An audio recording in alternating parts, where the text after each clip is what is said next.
All right, so Neil and I were just talking, and the question is, should you be, as a founder of a company or leader of a company, should you be talking to anybody you want in the organization? Even if they're not a direct report? Correct. Or as you scale up, should you just deal with your direct reports and should you just deal with your direct reports and let them deal with everyone else underneath you? Yeah. And I don't know if there's a right or wrong answer, but you know my personality at this point, because we've known each other for more than 10 years, easily. Has to be way more than 15? 10. Yeah. You know, I was just telling Noah yesterday before you go, like I was we did an EO forum dinner yesterday. This is the group, I'm not an EO anymore, but entrepreneurs organization. And one guy in the group, I met him when he was 37. He's now 51. Yeah. I was like, damn, I was like 26. Like time goes quickly. So. Time goes by quickly. Yeah. And it's hard for me not to be involved in the areas, and I'm gonna, give that little disclaimer, in the areas I want to be involved in. Mm-hmm. You know me, where if there's certain things like HR, I don't really deal with HR, never get involved in HR.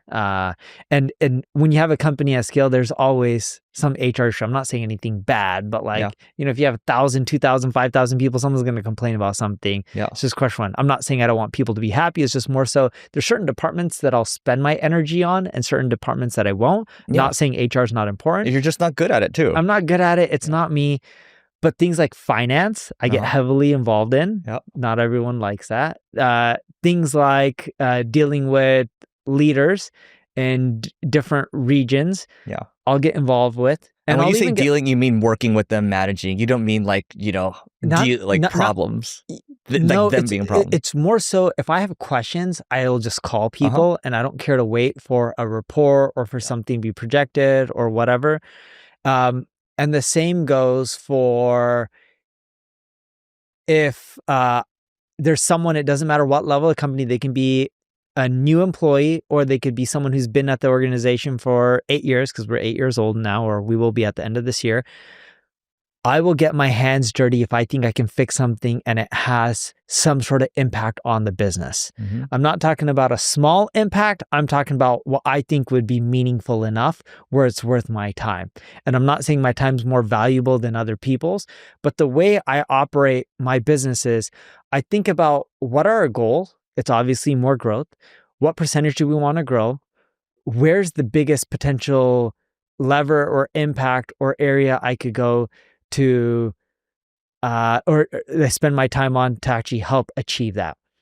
And I think when you hire operators, like we have a hired CEO, we have a hired management team. I think they're, at least for my organization, they're amazing and they do things a lot better than me for 98% of tasks related to the organization. But the 2% that I'm good at or 5% that I'm good at, I like getting involved and spending my time and giving my feedback whether people want it or not. And I don't care if they want it or not, but if I think my way is better, I will do it. And a great example of this in my organization, my CEO was actually right on this. So years ago, when we started expanding internationally, he's like, this is going to become a really expensive endeavor. And he said, it would be cheaper to acquire. And the math on, we have X amount of leads like a funnel, X amount of visitors, X amount of leads, average close rate, this is what it'll be. Yeah.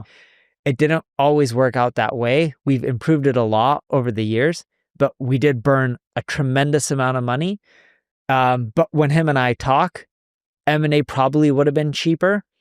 But I think I still would have done it this route all over again. I would have acquired in certain countries where it's harder to start in because of cultural differences, but I still would have done it. And even when I talk to him, he agrees that our international expansion has really helped the organization. And we were both on the same page on it. It was just more so he from his experiences, like if we just do M&A, it'll be much cheaper. If you're in B2B, here's the deal. LinkedIn account-based marketing sucks, but it doesn't have to. With Carrot, it allows you to create personalized ads towards your customers and also personalized landing pages that align with the ads, so you're gonna have higher conversions, and influence pipeline reporting to prove that your ABM works. So if you wanna learn more, just go to carrot.ai and you can join the waitlist. Again, it's carrot, Karrot.ai, and we'll see you on the other side. Yeah, and but to be clear, first you started MP Digital. You start from scratch in Brazil, and you start from scratch in the US.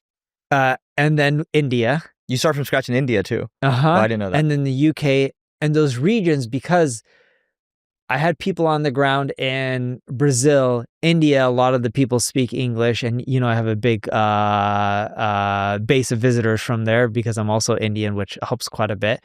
The regions we started with, like the Australias, the Indias, the Canadas, these regions worked out really well because they're pretty much just English-speaking languages. We had a harder time for non-English speaking languages outside of Brazil. And they actually did work out. It just took longer than we expected to work out. Are you following me? So when you're projecting out expenses and burn, if you think it can work out in a year, you should probably be conservative 3 years. Or we didn't think it was going to be a year, but let's say if we project 2 years, I'm making up the numbers, and it takes 3 years, that's extra year's worth of added expenses, because things can go wrong in the business that you can't control, like losing a client, and then you expand for them, and you did these changes specifically for their growth. And their requests, and then it starts burning money and you lose a client, like you're screwed, right? But yeah, all I'm getting at is, the example I'm giving here is my co-founder, Mike, got him involved in sales with our international expansion, and it helped improve the numbers. But if I had to do it all over again, I would have done a mixture of what I wanted to do and what the CEO wanted to do.